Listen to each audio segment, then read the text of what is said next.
దానికోసం నేను కోట్లు వస్తాయని తీసానేమో మరి, నాకు అర్థం కాలే. ఇప్పుడు అలా తీసి బ్లాక్ మెయిలింగ్ అన్నట్టు ప్రొజెక్ట్ చేయాలని చూస్తున్నాడు. Emotionally blackmailing, emotionally. Very bad idea by the way. Husband నే పడుకోబెట్టి రిచ్ గర్ల్స్ తో వాడు ఇలా అంటే తను చేసింది, తను ఈ అబ్బాయిని ట్రాప్ చేసింది అన్నట్టు ప్రొజెక్ట్ చేద్దామని చూస్తున్నాడు. ఇందాక మనం డివియేట్ అయింది, మీ అత్తగారు ఎక్కించటం వల్ల మిమ్మల్ని కొట్టడం కూడా చేశాడు. సందర్భం ఏంటి ఒక్కసారి? ఆ రోజు అతను ఒక మూవీ షూట్ ఏదో ఉంది అని గుంటూరు, మేము అమరావతి రోడ్ లో మా ఫస్ట్ బ్రాంచ్ పైన పెంట్ హౌస్ వేసుకొని ఉంటున్నాం. మా సొంత బిల్డింగ్ ఏం కాదు, రేకుల షెడ్ లా ఉంటే మేము కొంచెం నీట్ గా చేసుకొని ఇక్కడ ఉండేవాళ్ళం. అది అసలు నా లైఫ్ లోనే నేను ఎప్పుడు అలాంటి ఇంట్లో లేదు. నా హస్బెండ్ కోసం నేను ఉన్నాను, నాకు ఏ రోజు అక్కడ హ్యాపీగానే ఉండింది. నేను ఏ రోజు ఇబ్బంది పడ్డట్టు ఫీల్ అవ్వలా. నాకు ఫెసిలిటీస్ ఏం లేవు. ఆ రోజు ఉంటే అతను మార్నింగ్ 4 o'clock లేసి వెళ్తున్నాడు. నేను డీప్ స్లీప్ లో ఉన్నా. అతను వెళ్తున్నాడు అనే విషయం ముందు రోజు నైట్ నాకు చెప్పాడు. చదువుతూ నేను రేపు మార్నింగ్ 4 o'clock వెళ్ళిపోతాను, నువ్వు లేసేసరికి నేను ఉండకపోవచ్చు, బాయ్ అని చెప్పాడు. కేరింగ్ గానీ లవ్లీ గానీ చెప్పాడు. నెక్స్ట్ డే మార్నింగ్ నేను గాఢ నిద్రలో ఉంటే నేను వెళ్తుంటే నువ్వు లెగిసి నన్ను పట్టించుకోవేంటి అని మాట్లాడటం లెగిసి మా అమ్మతో మాట్లాడేమన్నా, మా అమ్మ ఎంత ఇబ్బంది పడుతుందో నీ వల్ల, ఏమి ఇబ్బంది పడుతున్నారు అసలు మీ మదర్, ప్రాబ్లం ఏంటి అని అడిగానని, రివర్స్ అడిగానని. నాకు నువ్వు రివర్స్ చెప్తావా, ఎదురు సమాధానాలు చెప్తున్నావా అనే పాయింట్ లో జుట్టు పట్టుకొని మొత్తం ఆ ఫ్లోర్ మీద ఈడ్చాడు నన్ను. జుట్టు అంతా ఇలా చేతిలోకి వచ్చేసింది. నేను గట్టిగా ఇలా పట్టుకొని కూర్చుంటే గొంతు పిసికాడు వచ్చి.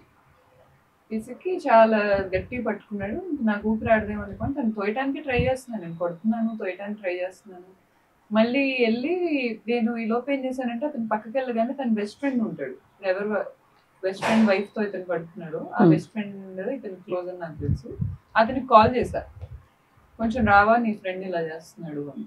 అతను ఈ లోపు వాళ్ళ ఇంటి నుంచి స్టార్ట్ దగ్గరలో ఉంటాడు, వస్తున్నాడు.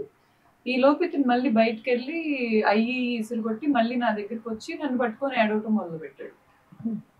సారీ నేను తప్పు చేశాను, నా కాళ్ళు పట్టుకుని సారీ నేను తప్పు చేశాను, నేను అలా స్ప్లిట్ పర్సనాలిటీ ఏమైనా ఉందా ఆయనకి? కాంట్రడిక్షన్స్ ఉంటాయి. ఆయన కాంట్రడిక్ట్ చేసుకుంటాడు. ఇప్పుడే వచ్చి నేను నువ్వంటే నాకు పిచ్చి అంటాడు. నెక్స్ట్ మినిట్ లో అసలు నాకు నీకు సంబంధం లేదంటాడు. అతనికి కాంట్రడిక్షన్స్ ఉన్నాయి. డబుల్ పర్సనాలిటీ డిజార్డర్ ఖచ్చితంగా ఉంది. ఒక నిమిషం ఉండే అతనికి తర్వాత ఉండే అతనికి సంబంధం ఉండదు. సో అలా తర్వాత ఏమైంది? ఆ అబ్బాయి వచ్చాడా, ఫ్రెండ్ వచ్చాడా? అతను వచ్చాడు. అతను వస్తే నేను అతనికి ఆ రోజు ఒక మాట చెప్పాను, ఈ మధ్య మాట్లాడుకున్నాం మళ్ళీ నేను దాని గురించి. సెల్ఫ్ రెస్పెక్ట్ చాలా ఇంపార్టెంట్ ఉంటుంది. సెల్ఫ్ రెస్పెక్ట్ లేని చోట ఉండకూడదు.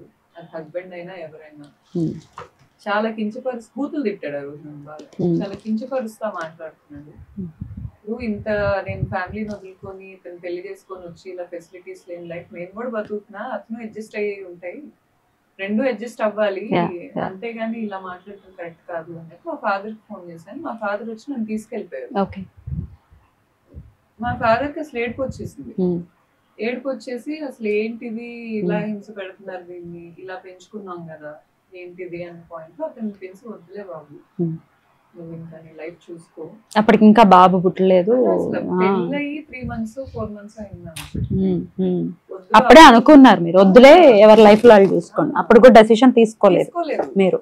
మా ఫాదర్ అయితే ఇనిషియేషన్ తీసుకున్నారు, మీరు మాత్రం మీరేమనుకున్నారు అట్ దట్ పాయింట్? నాకైతే వద్దనే అనిపించింది. ఎందుకంటే అతను ఆ రోజు యాంగర్ లో నేను ఒకవేళ మీ ప్రాణం పోయి అలాంటి సిచ్యువేషన్ వస్తుందని నాకు అనిపించింది. మళ్ళీ అలాంటి సిచ్యువేషన్ తీసుకురాడు అని నాకు అనిపించలే. సో ఇప్పుడు తను ఏమంటాడంటే ఇలా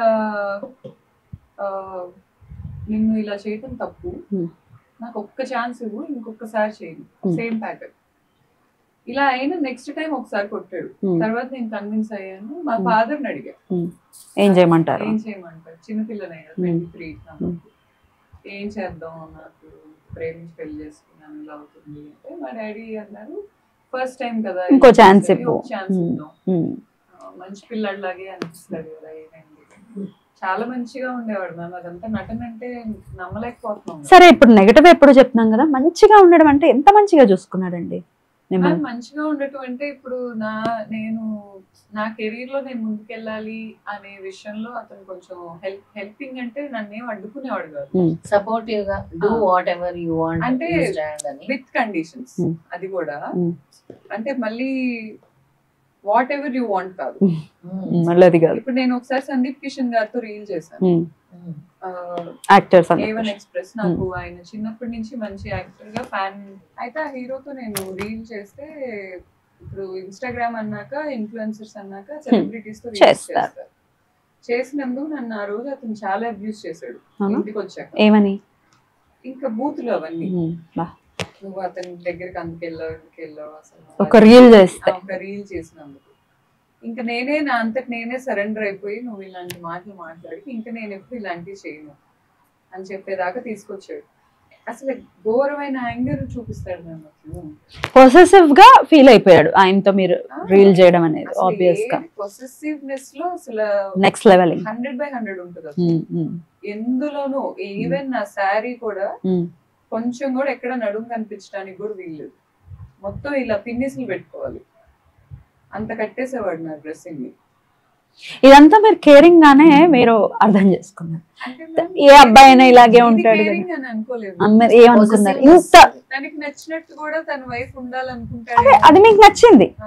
చాలా మంది అమ్మాయిలకి ఇది నచ్చుతుంది అక్క, మా హస్బెండ్ ఇలాగే ఉండాలి అని అనుకుంటారు. మీరు చాలా you very innocent in on his relationship. yes yes definitely that's what అంటే వాట్ హి వాంట్ గౌతమి అంటే ఇప్పుడు సరే నేను ఇలా కేరింగ్ చేశాడు అలా చేశాడు, హీఈస్ బ్యాక్ ఆఫ్ మనీయా, బ్యాక్ ఆఫ్ ఫేమా, బ్యాక్ ఆఫ్ ఉమెనా, what is he trying to do now? He want to steal my life man in all aspects. all aspects he tried to steal my market.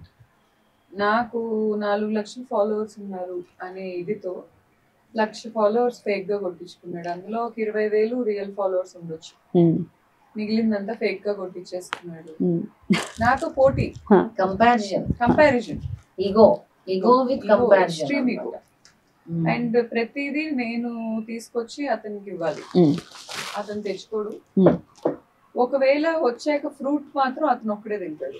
ఈ business idea ఎవరిది? నీదా తనదా? Mahesh. Restaurants పెట్టాలనే idea నాది ma'am. ఇప్పుడు ఇద్దరం కూర్చొని financial independence కావాలి అని ఇద్దరికి ఉండేది. రెస్టారెంట్స్ పెడదాం మనం అని నేనే ఇన్పుట్ ఇచ్చాను. తర్వాత మేము ట్రై చేసి తర్వాత ఇదే థీమ్ పెట్టాలి అని అతను అన్నాడు. ఏది మండీస్ లోకి వెళ్దాం, ఫుడ్ కుజిన్ లోకి అని తను అన్నాడు. అన్న తర్వాత తను ఏం చేశాడంటే కర్టెన్స్ థీమ్ ఒకటి పెట్టాడు, క్లోజ్డ్ కర్టెన్స్ అన్నమాట. దానికి గుంటూరులో ఫస్ట్ బ్రాంచ్ కాదు, దానికి ఇది సెకండ్ ఓయో అని పేరు పడిపోయింది బాగా. సో వీళ్ళ సొంత బాబాయ్ ఇలా బ్లూ ఫిల్మ్స్ తీస్తాడు అని కొంచెం వాళ్ళ కమ్యూనిటీ, వాళ్ళ అమ్మ నాన్న వాళ్ళు కూడా చెప్పారు. సో ఇదంతా డార్క్ వెళ్ళిపోతున్నాం మళ్ళీ business, which is not a good thing అని నాకు అనిపించింది. క్లోజ్డ్ గా ఉండేది కర్టన్స్ అంతా, ఇప్పుడు ఎవరు వచ్చినా వాళ్ళు క్లోజ్ తీసుకొని క్లోజ్ చేసి వెళ్ళిపోయేవాళ్ళు. అక్కడ ఏమైనా జరుగుతాయి అనే ఇంటెన్షన్ తో పెట్టామా అనేది అతను అందుకే పెట్టాడు, నాకు అప్పుడు తెలియదు. కొత్తగా ఇన్నోవేటివ్ గా ఉంది కదా అనుకున్నారు. ప్రజల నుంచి రెస్పాన్స్ వచ్చిందా? ఫస్ట్ బ్రాంచ్ యాక్చువల్లీ మేము ఓపెన్ చేసింది, ఇతనికి సంబంధించిన పొలిటీషియన్ ఒక ఆయన ఉంటారు, వాళ్ళ ఊరికి సంబంధించిన ఆయన వచ్చి ఓపెన్ చేశారు మా గుంటూరుకి. బాగా మీకు రన్ అయ్యేదా? బాగా ఈ క్లోజ్డ్ కర్టన్స్ అనేది హెల్ప్ అయిందా? లేదు అనుకున్నాడు నేను, అది ఆబ్వియస్ గా సెకండ్ ఓయో అంటే రాంగ్, చెడ్డ పేరు కదా అది.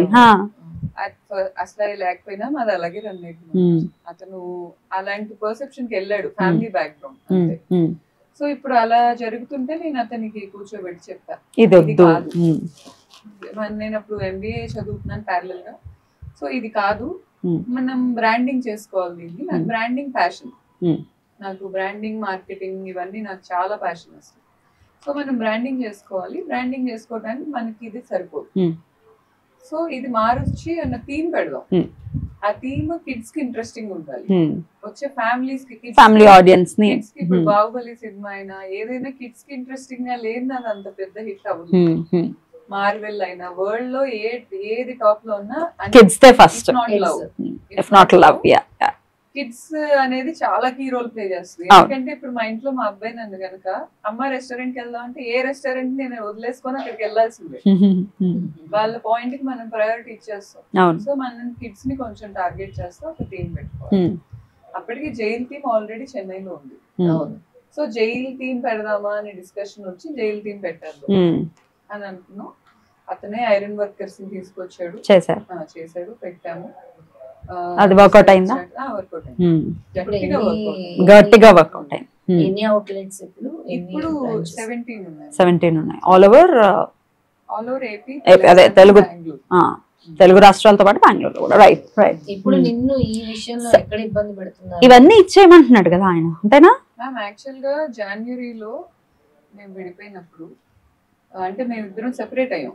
అతని వేరే ఇల్లు, నేను వేరే ఇల్లు. ఇప్పుడు ఇతను ఇది అనుకుని సెపరేట్ అయ్యారా? సెపరేట్ అయ్యాం. అతనే ఎతికాడు నాకు ఇల్లు, అతనే ఇల్లు ఎత్తుకు పంపించాడు నన్ను. విడిపోవడంలో కూడా అండర్స్టాండింగ్ ఉంది, అండర్స్టాండింగ్ ఉంది. ఆయన ఫ్రీడమ్ కోరుకొని అతనే ఇల్లు ఎత్తికి పంపించి నాకు పంపించిన నోటీస్ లో పంపిస్తాడు మ్యామ్. నాకంట ఉండే ఫ్లాట్ సరిపోక లగ్జరీస్ పిచ్ ఎక్కిపోయి లగ్జరీ కోసం నేను మూవ్ అయ్యానని చెప్తున్నాడు. లగ్జరియస్ లైఫ్ కోసం. మ్యామ్ ఇప్పుడు